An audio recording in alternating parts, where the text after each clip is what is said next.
বিমানের এমডি গ্রেপ্তার হয়েছেন গৃহকর্মী নির্যাতনের দায়ে। পেটের দায়ে, অভাব অনটনে, হয়তো খাবার ভরণ পোষণ অন্যান্য দিতে না পারায় এক প্রকার বাধ্য হয়ে একটা ফ্যামিলি তার আদরের সন্তানকে পাঠান কাজে।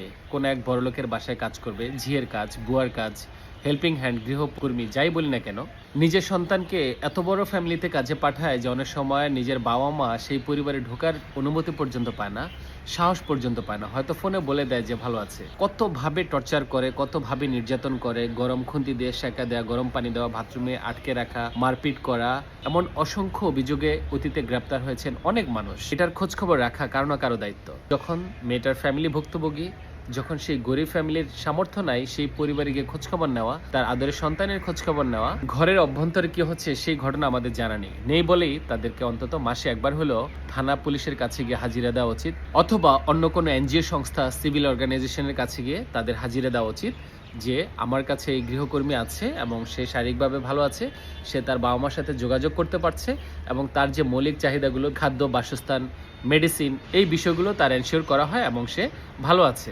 গৃহকর্মী মার খাবে, গৃহকর্মী টর্চারে মারা যাবে, আর সেটা 2 দিন পর পর নিউজ হবে, 2-1 জন জেলে যাবে, এটা কোনো সিস্টেম হতে পারে না।